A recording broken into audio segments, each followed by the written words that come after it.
Super genius live पर आपका स्वागत है। आज का जो टॉपिक है वो बहुत ही ज्यादा महत्वपूर्ण तो है ही हर एग्जाम के लिहाज से। कोई भी एग्जाम देखें आप, सीजीएल, सीएचएसएल, रेलवे, इनमें तो पहले से इसके क्वेश्चन आते ही हैं। लेकिन जो छोटे छोटे एग्जाम है, एसएससी जीडी हुआ, कांस्टेबल वगैरह लेवल के और क्वेश्चन है, यूपीएसआई वगैरह, इन सब में भी इस टॉपिक का क्रेज बढ़ा है। और सबसे बड़ी समस्या ये है कि हर टॉपिक, जो ये टॉपिक है वो हर स्टूडेंट को टफ लगता है अगर दो चार को छोड़ दें तो। उसकी एक वजह ये भी होती है कि हमने पहले हाई स्कूल में या नाइन्थ में सही से नहीं पढ़ा है। तो एक वजह है जिसकी वजह से आपको ये टॉपिक जो है वो कठिन लगता है या पेपर में उसके सवाल कर नहीं पाते हैं। तो इसी प्रॉब्लम को सॉल्व करने के लिए हम इस टॉपिक को करेंगे और ये बिल्कुल एनसीईआरटी 10th क्लास का पूरा टॉपिक करेंगे, जिससे आप किसी भी एग्जाम में आप पेपर देंगे और इसका अगर सवाल आएंगे तो आप बना पाएंगे, कर पाएंगे। और अगर आप 10th में कोई आपका भाई है या परिवार का कोई भी सदस्य है, छात्र या छात्रा है, तो आप उसके लिए ये वीडियो शेयर कर सकते हैं, उसको ये बता सकते हैं, उसके बड़े काम की चीज है। पूरा टॉपिक उसी के मतलब का है और आपके भी मतलब का है। तो एनसीईआरटी पर आधारित ये पूरा टॉपिक है। आज का जो टॉपिक है वो आप समझ ही गए होंगे, सर्वांग समता और समरूपता। ये है सर्वांग समता और समरूपता, ज्योमेट्री से संबंधित है। ज्यामिति, ज्योमेट्री से हर एक पेपर में, सीजीएल और सीएचएसएल में तो काफी सवाल आते हैं, छोटे मोटे पेपरों में भी एक दो दो तीन सवाल आ जाते हैं और ये सोचने की क्षमता को भी बढ़ाता है, तो इसके सवाल आते हैं। चलिए तो हम लोग शुरू करते हैं इस टॉपिक को। अब आराम से धीमे धीमे धीमे धीमे इस टॉपिक को समझेंगे, तब आप बताएंगे। मैंने बहुत आसान भाषा में आपके लिए तैयार किया है टॉपिक, सर्वांग समता और समरूपता। चलिए सबसे पहले हम इस बात पर चर्चा करते हैं, इस टॉपिक की हमें जरूरत क्यों पड़ी। चश्मा भी मैंने इसीलिए लगा रखा, आपको बारीक चीजें भी समझा पाऊं। चश्मा लगा के ये वीडियो इसलिए बना रहा हूं। तो सबसे पहले इसकी हमें जरूरत क्यों पड़ी, क्यों समरूपता की हमें जरूरत पड़ी, क्यों सर्वांग समता की हमें जरूरत पड़ी। जैसे आपने देखा होगा, ऊंची ऊंची मंजिलें हैं या ऊंची ऊंची टावर हैं, ऊंचे ऊंचे, तो उसमें एक समस्या है कि भाई इनकी हम ऊंचाई कैसे निकालें। इनकी जो ऊंचाई है वो हम कैसे निकालें। या तो कोई फीता लें, फिर ऊपर से नीचे तक डालें इसमें फीते को, लेकिन साहब इतना बड़ा फीता नहीं है और चढ़े कैसे। और हो सकता है सब कुछ संभव हो, फिर भी मुश्किल रहेगा और टाइम ज्यादा लेगा और दिक्कतों से भरपूर रहेगा। लेकिन अगर आपको मैथ आता है, मैथ बड़ा कमाल की चीज है, अगर आपको मैथ आता है तो इसे आप एक दो मिनट में इसकी ऊंचाई पता कर लेंगे। आज इसी पे चर्चा करेंगे। समरूपता की जरूरत क्यों पड़ी, सर्वांग समता की जरूरत क्यों पड़ी, इसके क्या दैनिक जीवन में फायदे हैं, वो भी पढ़ेंगे हम लोग, जानेंगे सब कुछ जो दैनिक जीवन में ये क्या है। तो इसकी ऊंचाई कैसे निकले, इसके लिए समरूपता की जरूरत पड़ती है। दूसरी बात करें आप, अगर हम बात करें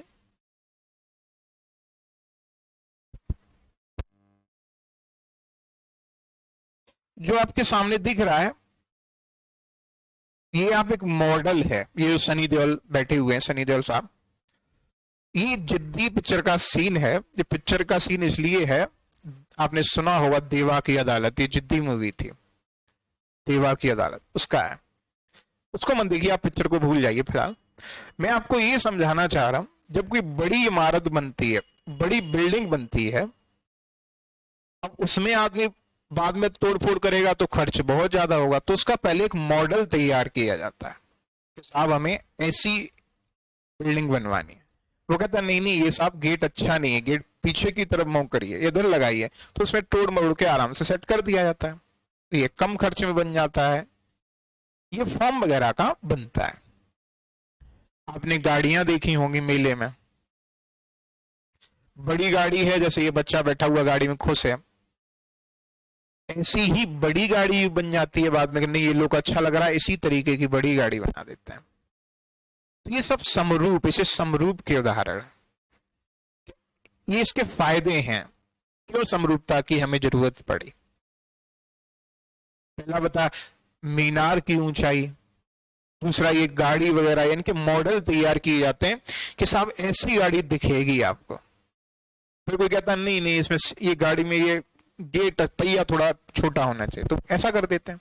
लेकिन गाड़ी बनने के बाद करेंगे तो खर्चा ज्यादा आएगा, इसलिए मॉडल तैयार किया जाता है पहले। तो ये क्या है, ये सब समरूप के उदाहरण है। और बात समझते हैं हम, जैसे ताजमहल। अब ताजमहल पे आप जो आगे बैठे हुए हैं पर्यटक भी थे, उनको नहीं देखिए आप ताजमहल को देखिए। अब जब शाहजहां ने ताजमहल बनाया होगा तो ऐसे ही थोड़ी कि भाई लग जाओ बनाने में, पहले एक मॉडल तैयार किया गया होगा। जो आप इधर देख रहे हैं ये साइड में, ये मॉडल तैयार किया गया होगा कि ऐसा ऐसा बनाना है, ऐसी गुम्मद बनानी है, ऐसा ये बनाना है, सब कुछ पहले से सेट किया गया होगा। इस तरीके से ये रखना है, यहाँ गेट रखना है, यहाँ गोल रखना है, यहाँ ऐसे रखना है, सब कुछ सेट किया गया होगा। तो उसको वास्तविक बनाया गया। जो प्यार की मोहब्बत की निशानी है, सीमा हैदर इसी के लिए पाकिस्तान से बॉर्डर क्रॉस करके आई। तो ताजमहल ऐसे जो बड़ी बड़ी इमारतें या बिल्डिंगें होती हैं वो सब ऐसे ही बनती हैं, पहले उनका मॉडल बनता है और ये जो मॉडल है वो उसी जैसे रूप का होता है। तो ये सब समरूप के उदाहरण है, उसी जैसा। अब आप कहेंगे सर आपने एक चीज छोड़ दी कि वो ऊंचाई कैसे निकलेगी, मैं उसको भी समझा देता हूं आपको। आप सोच रहे होंगे सर आगे बढ़ गए, ये ऊंचाई कैसे निकलेगी। चलिए अगर हम ऊंचाई की बात करें तो देखो ये था उसमें।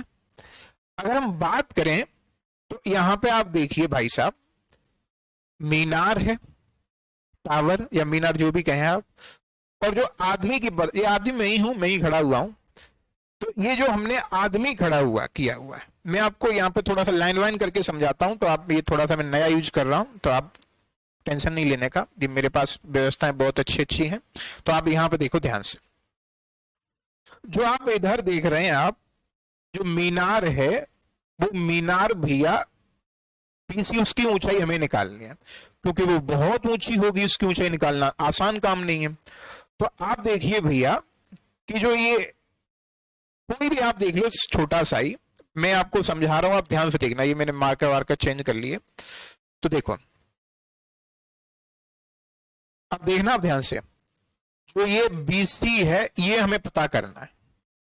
आप बताइए आदमी जो एनएम है इसकी ऊंचाई हम 6 मान लेते हैं, इसे करना कौन सी बड़ी बात है। आदमी को अपनी ऊंचाई सबको पता होती है, फीट में मान लो, मीटर में मान लो, किसी में भी मान लो। जहां इसकी परछाई खत्म हो रही है, जहां इसकी परछाई खत्म हो रही है इस टावर की, वहां आप देखेंगे ध्यान से, वहीं पे आदमी खड़ा करेंगे। जहां मीनार की परछाई खत्म हो रही है, परछाई सबकी होती है, पेड़ हो, आदमी हो, सबकी परछाई होती है।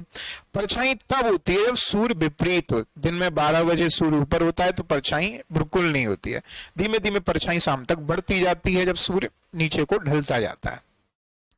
तो जहां मीनार का आप देख रहे होंगे यहां पे, जहां मीनार का देखो, यहां पे क्या है, जहां पे मीनार की खत्म हो रही है छाया, मैं आपको लिख के समझाता हूं कैसे। देखो छाया मीनार की ये खत्म हो रही है यहां पे, ये, और यहां से हमने आदमी, मैं ही खड़ा हुआ हूं ये तो यहां पे हमने आदमी खड़ा कर लिया। अब इसकी भी छाया आगे को होगी। अब आपको इसमें 3 चीजें बड़ा आसानी से पता कर सकते हो। पहला, आदमी की ऊंचाई सबको पता होती है। आदमी की छाया कितनी बड़ी होगी साहब, 30 सेकंड में नप जाएगी फीते वगैरह से। और मीनार की ऊंचाई, वो छाया जो है वो भी नाप सकते हैं हम। जो ये मीनार की आपको नीचे छाया दिख रही है, ये भी तो हम बड़े आसानी से नाप सकते हैं, है कि नहीं। आप बताइए, फीता डाल लीजिए, कितनी देर लगनी है उसमें, 1 मिनट। अब देखो इसमें क्या है, इसमें एक प्रमेय लगेगी। ये वाली पिरामिड, ये मैं आपको आगे सिखाऊंगा कैसे आती है, फिलहाल आपको अभी इसके लिए कोई टेंशन नहीं लेनी है। अब आप देख रहे होंगे जो ये है ए एम बट्टे ए बी बराबर ए एन बट्टे ए सी बराबर एम एन बट्टे बी सी। इसमें हमें बी सी चाहिए, आदमी की हमने 6 मान ली, और आज छाया जो आदमी की छाया है ए एम वो हमने 5 मान ली, ठीक है कि नहीं, ठीक है। और आदमी की जो ऊंचाई है वो 6 मान ली। ये आई कहां से वो हम लोग थोड़ी देर में अभी आगे चल के सीखेंगे। क्लियर है कि नहीं क्लियर इतनी बात, चलिए। और एम बी जो है वो 15 हमने मान ली टावर की परछाई, मीनार की परछाई, मीनार की जो परछाई है वो हमने 15 मान ली। आदमी की कितनी मान ली, 5। ये कुछ भी हो सकती है, आप नाप सकते हैं, नापने में कोई बड़ी बात नहीं है। तो देखो 5 AM हो गया और बटे ए बी, तो 5 और 15 दोनों को जोड़ेंगे क्योंकि ए बी यहां से लेकर यहां तक है, इतना बड़ा ए बी है। तो जब ये इतना बड़ा ए बी है तो 15 और 5 जोड़ के 20 हो जाएगा। तो 5 आदमी की है और बट्टे में 20, ए एम बट्टे ए बी। अब भैया एन एम आदमी की 6 है और बट्टे मीनार की सी बी, बीसी या सी बी एक ही बात है, बीसी की बीसी रहनी थी। अब देखो 5 से 20 कट जाएगा 4 बार, और 4 का कैंची गुणा होगा, कैंची गुणा सब जानते हैं, 4 छिक्के 24। तो बीसी बराबर कितना आ जाएगा भैया, 24 आ जाएगा। ये बताइए ये बात समझ में आई आपको कि नहीं आई? मैं आपको एक बार पुनः समझाता हूं, लेकिन आप ध्यान से समझिए। इसमें थोड़ा सा डिस्टर्ब रहा हूं क्योंकि इसको भी मैं पहली बार यूज कर रहा हूं, लेकिन आप प्यार से समझ लेंगे, इसमें कोई बड़ी बात नहीं। अब मैं आपको दोबारा समझा देता हूं। जहां मीनार की परछाई खत्म हो रही है वहीं पर आदमी खड़ा हो गया। अब आदमी की परछाई आगे को बढ़ जाएगी क्योंकि सूर्य विपरीत होगा। तो हमने आदमी की ऊंचाई मान ली 6 और परछाई मान ली हमने 5, और मीनार की चाहिए हमें टावर की, और हमने उसकी परछाई मान ली 15। तो ए एम 5 है बट्टे ए बी, 5 और 15 20 बराबर एन एम यानी आदमी की ऊंचाई एम एन एन एम एक ही बात है, 6 बट्टे 20, काट पीट कर दी 24 आ गया। अब देखो आप, अब मुझे ये बताइए इसमें हमें कितनी देर लगी? आप कहेंगे सर बिल्कुल नहीं, 2 मिनट लगेंगे निकालने में, सब नाप तोल करने में, सवाल करने में तो 10-20 सेकंड लगेंगे, लेकिन नाप तोल करने में 2-3 मिनट। और आप बताइए 2-3 मिनट में क्या आप पता कर सकते हैं वही साहब?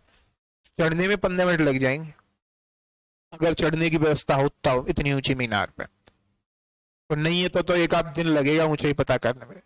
इसीलिए इसका उद्भव हुआ, क्या कहेंगे हम लोग, उत्पत्ति। समरूपता और सर्वांग समता का बहुत ही उपयोग है दैनिक जीवन में। देखो ये कि कितना जल्दी हमने कितनी बड़ी ऊंचाई की जो मीनार है उसकी ऊंचाई निकाल ली, सबसे बड़ा फायदा तो ये हुआ। और दूसरा फायदा है कि जब बिल्डिंग बनती है या कोई इमारत बनती है, ताजमहल या कोई भी इमारत, लाल किला वगैरह, तो उसका पहले एक मॉडल तैयार किया जाता है, उसी जैसा दिखने में, उसी के जैसा रूप, उसे कहते हैं समान रूप यानी समरूप। आगे देखते हैं चीजों को। तो सबसे पहले मैं आपको समझाता हूं सर्वांग समता।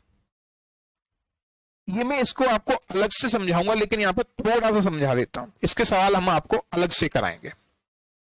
पहले आज हम समरूपता के बारे में जानेंगे। तो सर्वांग समता के बारे में करें तो इसका मतलब होता है सर्व अंग समान,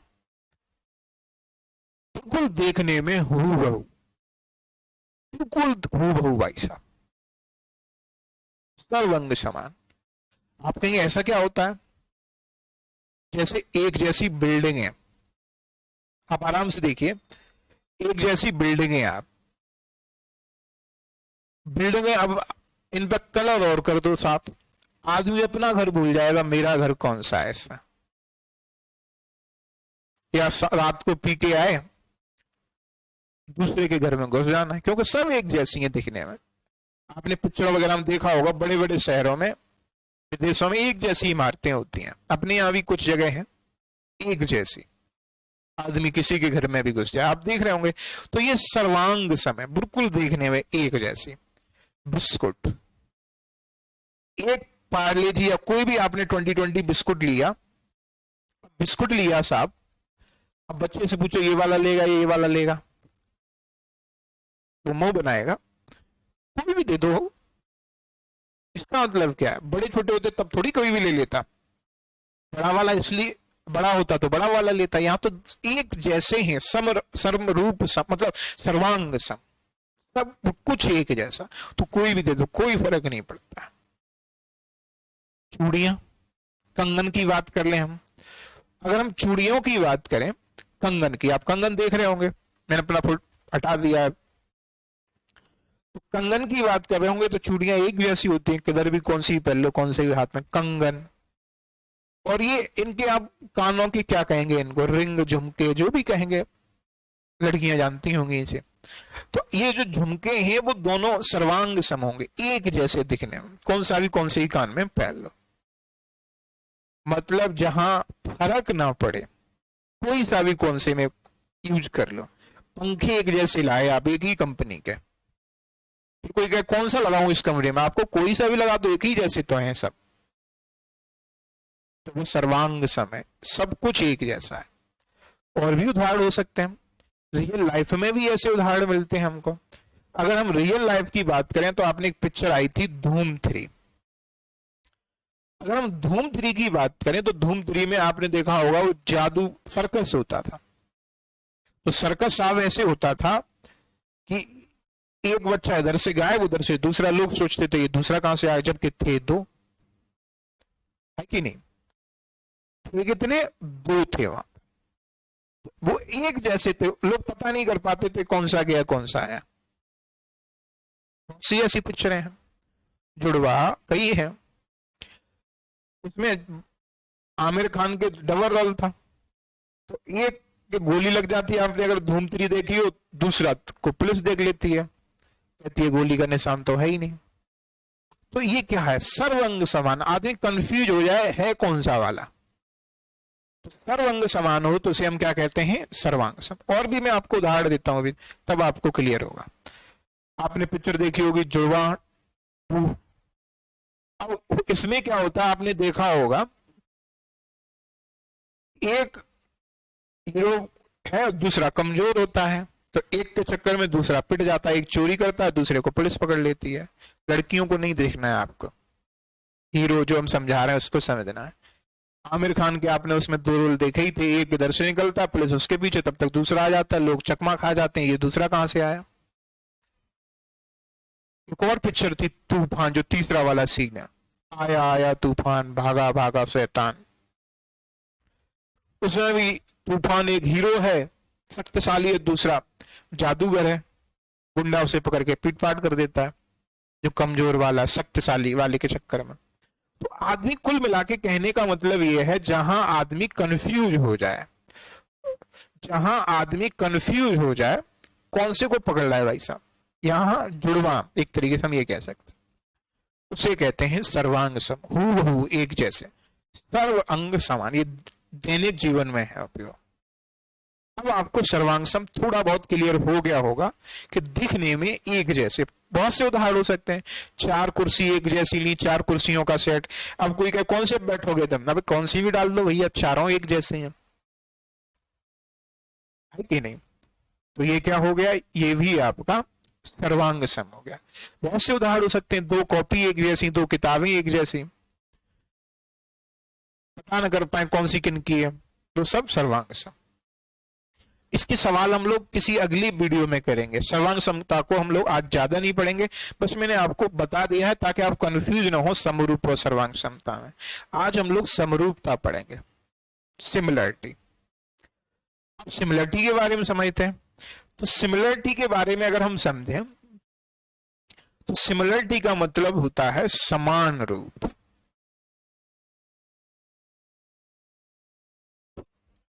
सर्वांग समान नहीं, रूप एक जैसा होना चाहिए, आकार अलग अलग भी हो चलेगा। आप कहेंगे सर इसके क्या उदाहरण होते हैं, अरे ध्यान करो पीछे, जो मैंने उदाहरण दिए थे वो समरूप के ही थे। एक बड़ा ताजमहल उसी जैसा दिखने में सेम टू सेम, छोटा मॉडल गिफ्ट के लिए दिया जाता है, वो समरूपता का उदाहरण है तो दिखने में बड़े ताजमहल जैसा ही, लेकिन है छोटा, रूप में छोटा है, बड़े जैसा ही है।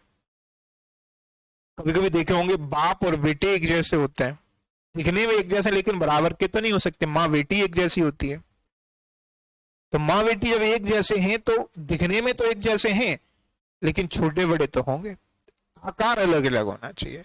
आप कहेंगे इसके भी दैनिक जीवन में उदाहरण होते हैं, बहुत से होते हैं। देखिए पिक्चर आई थी, आपने देखा होगा, हीरा ठाकुर की, कौन सी थी, सूर्यवंशम। उसमें पिता का रोल भी अमिताभ बच्चन और बेटे का रोल भी अमिताभ बच्चन ने किया है। तो उसमें क्या है, अब दिखने में तो एक जैसे हैं रूप में, लेकिन जो दिखाया गया है उसमें पिता को अलग पहचाना जा सकता है। तो ये कह सकता है कि ये उनका पुत्र है, दिखने में हीरोइन पहचान लेती है, अरे ये तो उन्हीं जैसा है दिखने में बिल्कुल। ठाकुर साहब क्या नाम था, हीरा ठाकुर, ऐसे कुछ नाम था, लेकिन कोई ये नहीं कहता कि ये पिता है, वो पुत्र है। पिता, क्योंकि वो अलग से पहचान होती है। दिखने में एक जैसे हैं, रूप एक जैसा है, आकार अलग अलग हो सकते हैं। दूसरे में देखिए आप, बाप और बेटा है, पुत्र और पिता, दिखने में एक जैसे हैं, ऐसे बहुत से उदाहरण हो सकते हैं। तीसरा भी आप देख रहे होंगे जो फोटो लगा हुआ है, ये भी पिक्चर का ही सीन है। ताजमहल का मैं आपको बता ही चुका, बहुत से हो सकते हैं, बड़े और छोटे, गिफ्ट के रूप में छोटा देते हैं। कोई कहता है देखो ये तो सेम टू सेम ताजमहल है कि नहीं, तो समरूप है। और भी पिक्चर किस 3 आई थी, उसमें आप पिता बेटे का रोल देखेंगे तो एक ही लोगों ने किया था, लेकिन थे तो पहचान तो सकते थे, ये पिता है, ये पुत्र है, ये अब हीरो आ गया। आप खूब ताली बजाए होंगे जब क्रिस 3 देखे होंगे, तब तो थोड़ी कंफ्यूज हो गए अब पिता है कि पुत्र है, लेकिन कंफ्यूज नहीं हो। कंफ्यूज हो जाए तो सर्वांग समता है, एक जैसे हैं देखने में। कब कौन आ जाए एक के चक्कर में पुलिस दूसरे को पकड़ ले तो सर्वांग सम है। जो पीछे वाले मैंने जुड़वा वाले बताए थे, उसमें एक कमजोर होता है, एक शक्तिशाली होता है।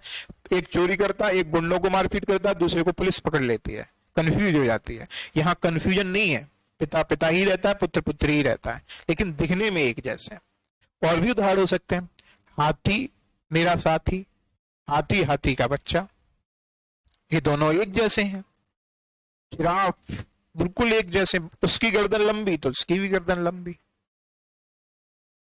है कि नहीं। तितलियां, बहुत से उदाहरण हो सकते हैं इसके भी, बड़ी कुर्सी छोटी कुर्सी एक जैसी हो तो ये सब समरूपता के उदाहरण है।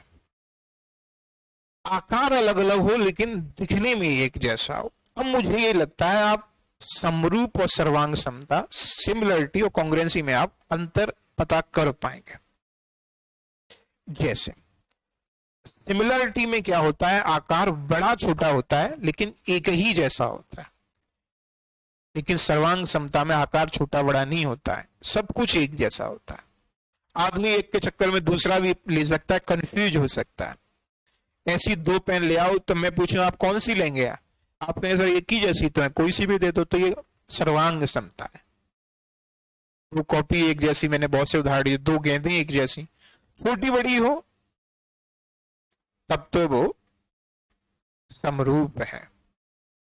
एक छोटी वाली गेंद आती थी, खूब ऊंची कूदती थी, वो सब छोटी हो गई, बड़ी तो आपने देखी है। चिन्ह भी आपके सामने है, सिमिलरिटी का चिन्ह समरूपता का और सर्वांग समता का कैसा होता है। अब हम आपसे कुछ सवाल पूछते हैं, ये बताइए सभी व्रत समरूप होते हैं या नहीं होते, ये बताइए आप कहेंगे सर बिल्कुल होते हैं। अब देखो दिखने में तो एक जैसे ही हैं सब, आकार ही तो छोटा बड़ा है, तो ये बात सत्य है। कोई पूछे समरूप का उदाहरण दीजिए, साहब व्रत दे दीजिए। दिखने में एक ही जैसे हैं, आकार बड़ा छोटा है।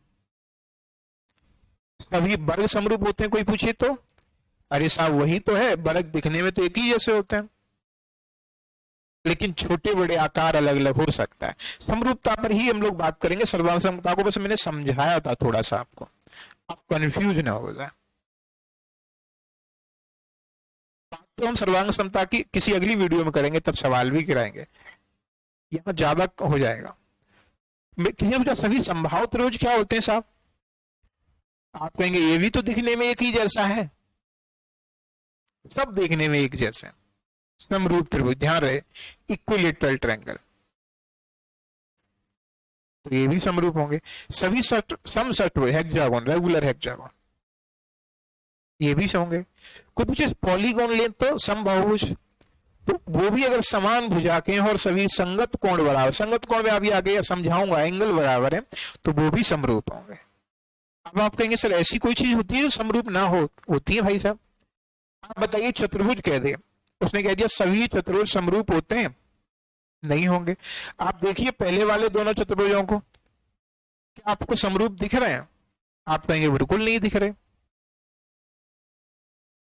एक देखो कैसा है तो चतुर्भुज, चतुर्भुज किसे कहते हैं? जिसकी चार भुजाओं से बंद आकृति हो। आयत, आयत भी देखो रूप एक जैसा नहीं है, तो सभी आयत भी समरूप होंगे? बिल्कुल गलत बात है। सभी त्रिभुज समरूप होंगे? बिल्कुल गलत बात है। एक समकोण हो गया, एक समबाहु हो गया, तब भी नहीं हो सकते। क्या सभी समकोण त्रिभुज समकोण त्रिभुज सब समरूप होंगे? आप कहेंगे सर ये भी गलत बात है। एक हमने ये देख लिया और एक ये वाला देख लिया, ये भी दिखने में जो 9 नंबर पे, ये भी दिखने में अलग अलग लग रहा है। तो 8-9 उदाहरण मैंने दे दिया आपको। अब आप विचार करिए कौन कौन सी चीजें समरूप हैं, कौन कौन सी चीजें समरूप नहीं है। और मुझे आप कमेंट करके बताइए कि सर ये और उदाहरण हो सकता है, ये समरूप का है, ये नहीं है, तो चीजें डेवलप होंगी। और ये काफी इंपोर्टेंट टॉपिक है आपके लिए, सबके लिए। चलिए आगे देखते हैं। अब हम समरूप समझ गए। अब समरूपता होती कब है? तो समरूपता के कुछ नियम हैं, रूल हैं। पहला है साहब ट्रिपल ए समरूपता। ए का मतलब होता है एंगल, एंगल का मतलब होता है हिंदी में कोण। अगर किन्हीं दो त्रिभुजों के तीनों कोण बराबर हैं तो उसे ट्रिपल ए समरूपता कहता है। Angle angle angle. लिखा कैसे जाता है ये भी आपके सामने है, मैं आपको फिर समझाता हूं। तो ये आप फिर देखें, थोड़ा सा डिस्टर्ब हो जाते हैं समझाने में, क्योंकि भाई है ही व्यवस्था, क्या करें, ऐसे नया नया है, सीख जाएंगे। अब आप देखिए आगे। तो जो ये दिख रहा है ना आपको, दिख रहा है कि नहीं दिख रहा? दिख रहा होगा। रुक जाना, चल नहीं रहा है अभी, चला रहे। रुको मार्कर लेने दो हमको पहले, नया नया है तो सीख जाएंगे, टेंशन नहीं लीजिए आप। ये वाला देखिए, ये जो गोल आसा कर दिया हमने, ये नियम लगेगा और लिखा ऐसे जाएगा, त्रिभुज एबीसी सर्वांग सम है त्रिभुज पी क्यू आर। कैसे लिखा जाएगा? त्रिभुज एबीसी सर्वांग सम है त्रिभुज पी क्यू आर, ऐसे करके लिखा जाएगा। ध्यान रहे चिन्ह जो सर्वांग से नहीं, सॉरी समरूप, समरूप चल रहा है। ये कई चीजों के चक्कर में हो गया ना, हम उस पर लिख कर भी रहे हैं इसलिए ऐसा हो जाता है, अब ध्यान उधर भटक जाता है। तो इसमें एक नियम लगता है, ए बी पहले वाले की ये वाली भुजा, ये वाली देखिए आप, ये वाली, दूसरे वाले में देखिए पी क्यू, और फिर ए सी इसकी पी आर, और फिर इसकी बी सी, और इसकी फिर क्यू आर। अगर ये समरूप होंगे तो ये तीनों आपस में समानुपाती होंगे, समान अनुपात होगा। किन किन का? ए बी का पी, ए बी और पी क्यू का, ए सी और पी आर के साथ, और बी सी और क्यू आर के साथ। जब सर्वांगसम होंगे वो समरूप होंगे तब। समरूप का लक्षण पहला है तीनों कोण बराबर होने चाहिए। दो त्रिभुज हैं, दोनों के अगर कोण बराबर हैं तो उसे समरूप त्रिभुज कहते हैं, सिमिलर ट्रायंगल। कोई त्रिभुज है एबीसी, और एबीसी त्रिभुज में अगर बीसी के समांतर पैरेलल लाइन, समांतर कहते हैं जैसे रेल की पटरियां समांतर होती हैं, कभी एक दूसरे से ना मिले, उसे हम समांतर कहते हैं। कभी ना मिले एक दूसरे से, बीच की जो दूरी है लंबवत दूरी, वो हमेशा बराबर हो, तो उसे क्या कहते हैं हम? लंबवत दूरी बराबर है तो उसे समांतर रेखाएं कहते हैं। तो एमएन हमने बीसी के एक समांतर रेखा खींची, इसे भी मैं आपको समझा देता हूं, थोड़ा सा नया है सीखने में, लेकिन आप सीख जाएंगे, टेंशन नहीं लीजिए। तो जो बीसी है, ये एमएन रेखा है, वो हमने बीसी के समांतर खींच दी। इतनी बात सबको समझ में आई? जब बीसी के समांतर रेखा खींच दी तो हमें यहाँ पर दो त्रिभुज बन के प्राप्त होंगे। दो त्रिभुज कौन कौन से प्राप्त होंगे? देखो, एक तो ऊपर वाला ए एम एन, ये मेरा भी हाथ नहीं सदा है, सद जाएगा धीमे धीमे, ए एम एन। और एक बड़ा वाला त्रिभुज होगा जो बड़ा है ही एबीसी, नीचे वाला तो चतुर्भुज है। तो इसमें दो नियम लगते हैं अगर समरूप है तो। समरूप का पहली कंडीशन मैंने आपको बता दी, ट्रिपल ए। इसे कसौटी कहते हैं गणित की भाषा में। ट्रिपल ए समरूपता यानी तीनों कोण बराबर है। तो एम, पहले देखिए छोटा वाला टुकड़ा या बड़ा वाला टुकड़ा कोई भी ले लीजिए आप, इसमें गलत हो गया है टाइपिंग, मैं अलग से लिख देता हूं इसको, हम जब पीडीएफ डालेंगे तो आपको सही कर देंगे। देखिए यहां लिख देते हैं ए एम छोटा वाला टुकड़ा और बट्टे में ए वी, ये कॉपी पेस्ट किया पीछे वाले से हो गया। दूसरा ए एम छोटे वाले त्रिभुज का और बट्टे में बड़े वाले त्रिभुज का, ए एन और बट्टे में पूरी भुजा ए सी, और बीच में एम एन और अपॉन में Q R, sorry M N बट्टे में बी सी, ये क्यू आर को मैं हटा देता हूं, बी सी। अब समझ आ गया होगा सबको, ये है, ये वाला सही नहीं है, ये पीछे वाले से कॉपी पेस्ट के चक्कर में ऐसा हो गया। साफ नहीं दिख रहा होगा, क्या दिख रहा है, मैं बोल भी दिया है, एक तो कम चल रहा है लेकिन ज्यादा चलने लगेगा अभी। मैं आपको जो सही पीडीएफ डालूंगा तो इसका सही करके आपको दे दूंगा। चलिए आगे बढ़े अब हम लोग। तो देखो भैया ए एम बट्टे ए बी यानी छोटा वाला टुकड़ा और बट्टे में बड़ी वाली पूरी भुजा बड़े त्रिभुज की, ऐसे इधर छोटा वाला ए एन और फिर बड़ा वाला पूरा ए सी, छोटे वाले त्रिभुज की तीसरी भुजा एम एन और फिर बड़ी वाली भुजा बी सी। एक ये लगता है, और एक और नियम लगता है टुकड़ों में, ऊपर वाला टुकड़ा ए एम और बट्टे नीचे वाला टुकड़ा एम बी, ऊपर वाला टुकड़ा इधर वाला ए एन और बट्टे में छोटा वाला टुकड़ा एन सी, ए एन बट्टे एन सी। और त्रिभुज ये समरूप है तो छोटा वाला त्रिभुज ए एम एन और बड़ा वाला त्रिभुज ए बी सी, ऐसे भी लिखना पड़ेगा। ये आपस में समरूप है, ये तभी चीजें लगेंगी। समरूप पहचानने का पहला लक्षण है तीनों कोण बराबर होने चाहिए। आप कोई कह रहा हो सर पता कैसे चलेगा त्रिभुज समरूप है कि नहीं, तो तीनों कोण बराबर दिखने चाहिए आपको। ये प्रमेय थेल्स ने दी थी, इसका नाम है थेल्स प्रमेय। ये पूरा आपको लिखा हुआ मिलेगा, आप टेंशन नहीं लीजिए। अब डबल ए समरूपता क्या होती है?